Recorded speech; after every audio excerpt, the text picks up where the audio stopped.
So with your Alka Flow in the lid, you'll notice that there are some parts.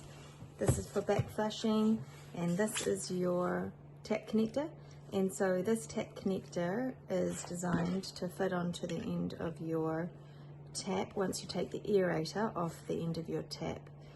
If you have a female part, this internal dimension is 21 onto the end of that thread. So if you're close to that, you can give that a go.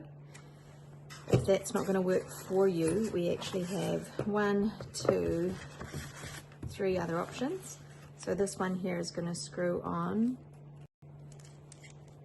and make sure your O-rings are in place, changing the internal dimension to 19.1, and so a little bit smaller.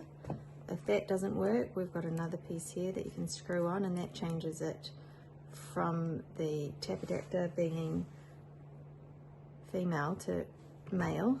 So the outside of this thread is 23.5. So if any of those are going to screw into your kitchen faucet, that's great. If none of those don't work, we've actually got this rubber adapter which you can screw on.